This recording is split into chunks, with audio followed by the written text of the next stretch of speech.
Mike's Daily Podcast. Well, hello there. Welcome to the Mike's Daily Podcast show. Mike Matthews here.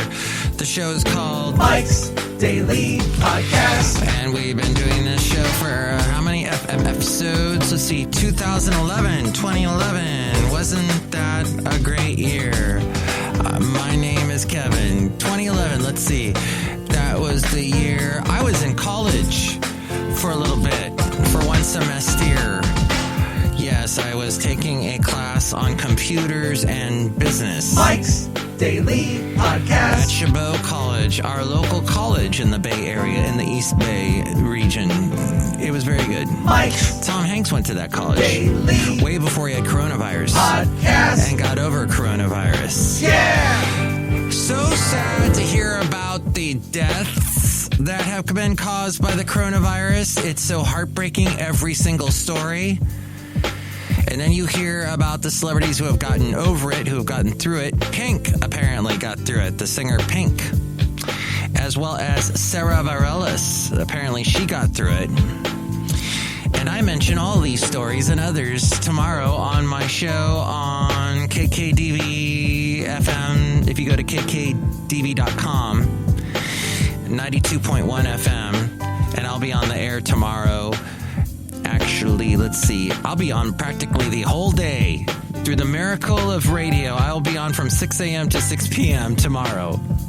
So you can check that out. But yes, I was very amazed to hear Sarah Bareilles and Pink have gotten through it. Now, some musicians who had pre-existing conditions and have caught COVID-19 have died. Joe Diffie, the country singer, he died. The guy from Fountains of Wayne died. It's so heartbreaking. I heard some of his music. I didn't know he's written so many songs for other people. And he wrote the song, That Thing You Do, from was it The Wonders? It was called The Thing You Do. That was a Tom Hanks movie, too. So that was very sad. But. And here's today's podcast picture. Wynton and Branford Marsalis, their father, passed away as well. As he was a musician too, and it's terrible. So that's why we wash our hands, because we got to remember the older people and the people less. I mean, the guy from Fountains of Wayne was like only in his 50s, and Stacy's mom, the big hit he had, Fountains of Wayne, back in what was that, Basil? What year was that? I think it was 2002. Early 2000s. Yeah. So sad. But Basil, remember about 8 years ago you and I went to Santa Cruz? Yes, 8 years ago, about this time, we were in Santa Cruz, and you can see that picture at MikesDailyPodcast.com. Such a wonderful trip that day. We did so much walking. Basil can't walk anymore, and we walked a lot during the years he could walk. Let's say this dog has had quite an amazing life. We've seen a lot in his life. And then somebody yesterday, after I spoke to you last podcast, showed me the trailer to A Dog's Purpose. You got to be kidding me. You want me to be crying every second of the day? Why are you showing me? Just the trailer put tears in my eyes. Gosh. Basically, the storyline, Dennis Quaid is in this movie. It's that dogs get reincarnated. When dogs have such short lives, but they get reincarnated and put back into our lives, because our lives are longer, generally. And so the different dogs you have throughout your life are basically the same dog. Oh my gosh, why do you do this to me? In other movie news, Contagion. So I've not seen this movie. My lovely lady friend decided to sit down with me and tell me the whole story. Well, I asked her. This is something I do. I don't want to be bothered sitting for 2-3 hours watching a movie, so I'll ask people to just tell me the movie. What was the whole plot line to Endgame, Avengers? I know that movie backwards and forwards. I knew the whole storyline to that last Thor movie, Fraggle Rock one.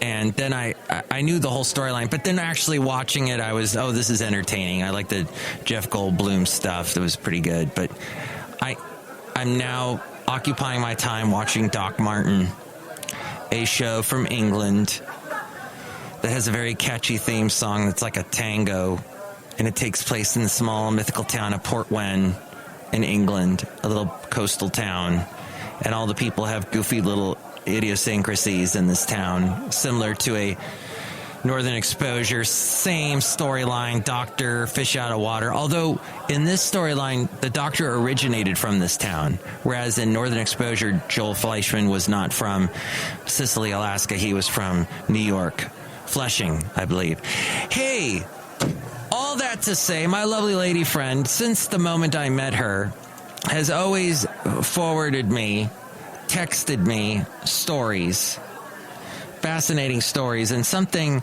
that I guess is maybe stuff that could become its own podcast. And she has been on the podcast. She was on this past week a couple times.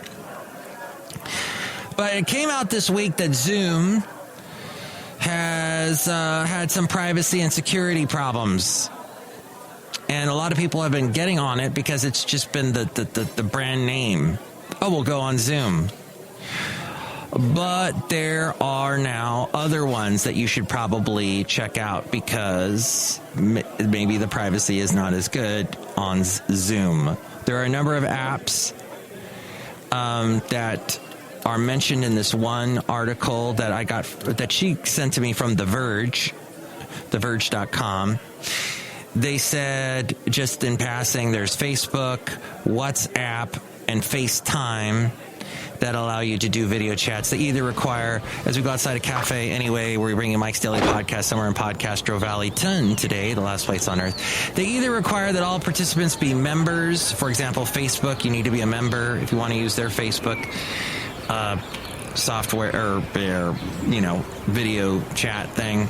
WhatsApp, you have to be a member of that, or that you use a specific type of device. FaceTime, you have to have an Apple. It's Apple only.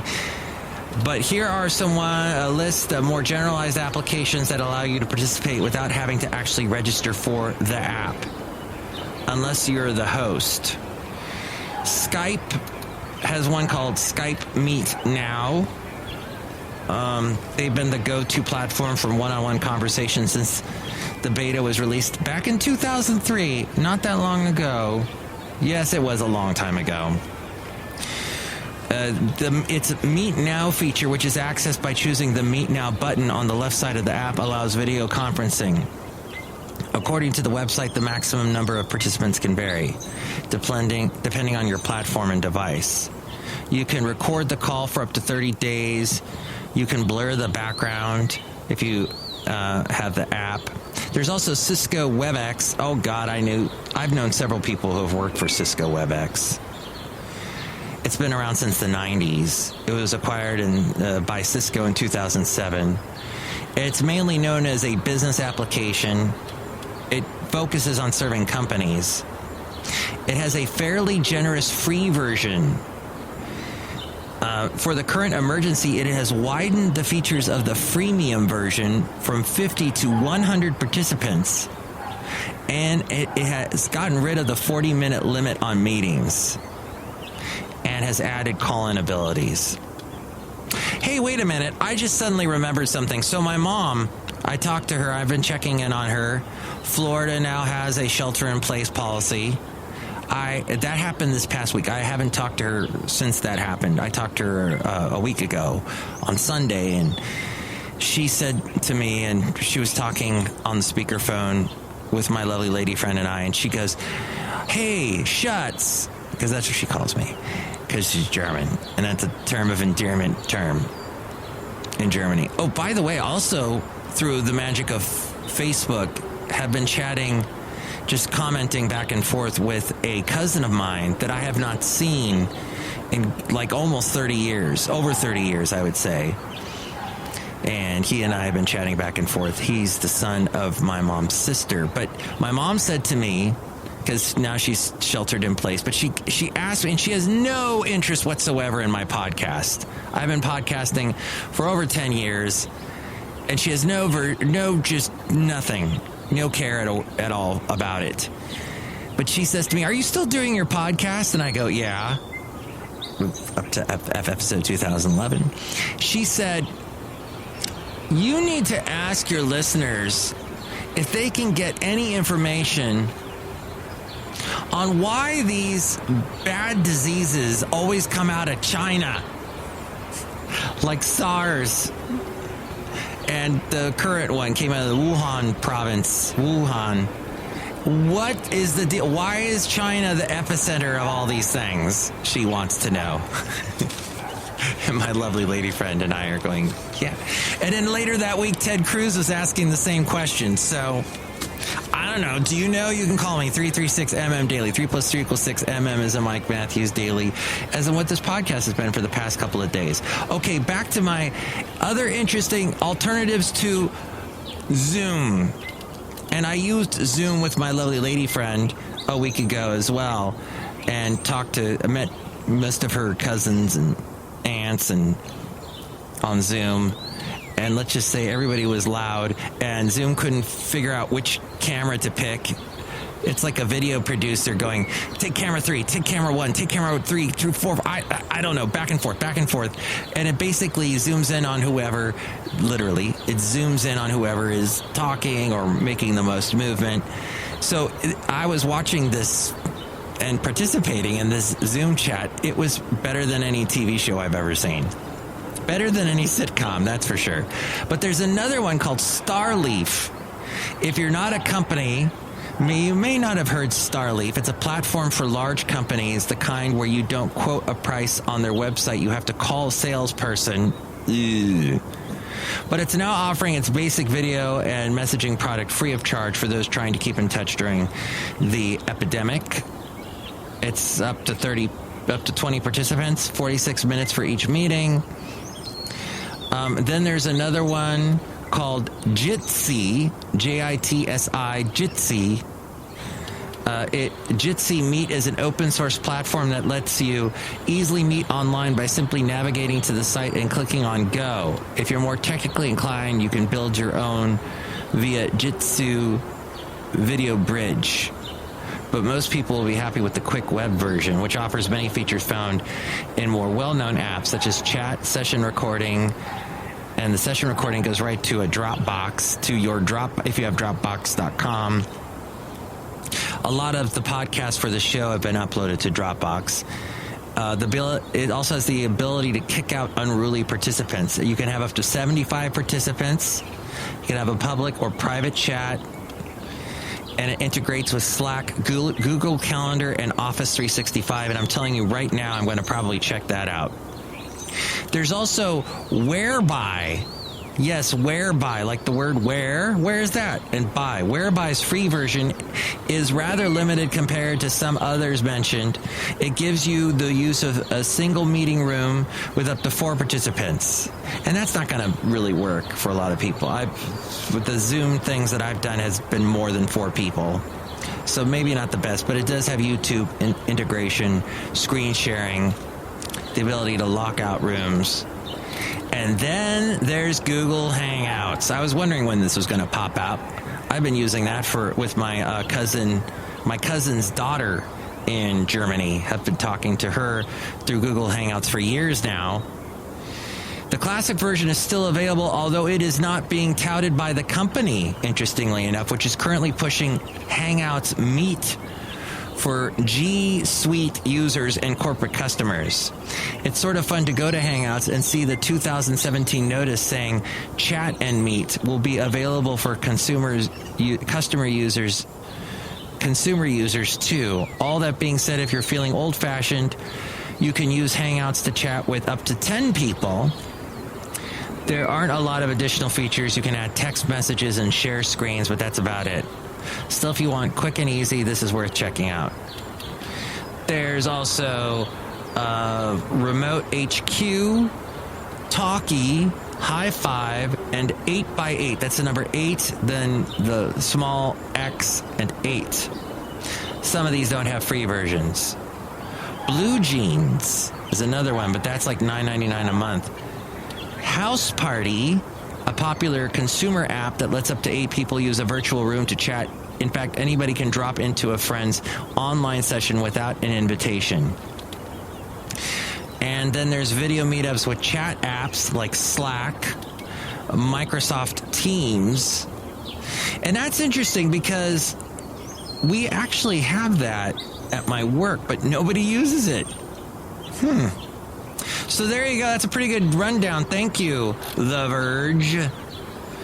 By the way, there is a amazing play that I saw, I think 30 years ago, called On the Verge. I think it's a play that, yes, The Geography of Yearning is a play written by Eric Overmyer. It premiered in 1985 at Baltimore Center Stage. Interestingly enough, I saw it like 5 years later. The original cast had James McDonald in it and Libby Boone. I wonder if that still gets produced anywhere. It's a bizarre, interesting play. I enjoyed it. In other news, well, the search has been called off for Robert F. Kennedy's granddaughter and her son, both presumed dead after a canoeing trip at Shady Side near Anne Arundel County, Maryland. Some sad news there. And some good news, the Earth is vibrating less. Yes, it's a quieter Earth with less traffic and other human movements and all the COVID-19 lockdowns. Which, interestingly enough, there are still like 9 states that are having no shelter-in-place policy at all. Wyoming, Iowa, South Carolina, South Dakota, Arkansas. They're all like, I don't know if it's that big of a deal. I mean, come on, we don't want to shut down things. No. Come on. Look, I live in California. We were the first to do a shelter in place. And it is not as bad as other places. Right now, anyway. Like New York or Louisiana. But dang. People, I mean, that's how stubborn these states are. Let's see. I'll tell you more about that in a moment. But first, the other interesting thing that we need to keep in mind is that the U.S. Postal Service possibly may shut down in June without more funding. And so hopefully Congress will do something about that.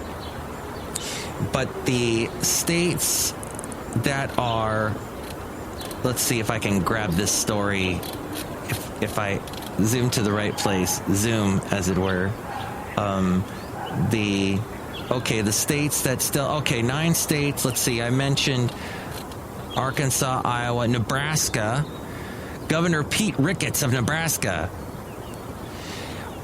We're a different state than states like New York. I don't know, that's not a Nebraska accent, but we're a different state than states like New York that are doing that. We are much earlier in the epidemic curve than New York. He assured the public is taking appropriate steps and suggested that many of the measures taken by the state are stricter than in some cities and states with stay-at-home orders. They've also imposed a ban on gatherings of more than people, and Nebraska schools will be closed until May 31st. North Dakota, Oklahoma, and the others I mentioned, Utah, and the governor there said that he has maintained his reluctance to issue a statewide order, arguing that the state's stay home, stay safe directive is a more positive route, while a stay-at-home order would elicit fear. And that's the whole thing about this. So contagion, I guess there's a lot more fear that got involved. Well, the disease in that is actually worse than coronavirus because people died within a couple days, no matter what. Gwyneth Paltrow, the gal from Titanic, all get wiped out.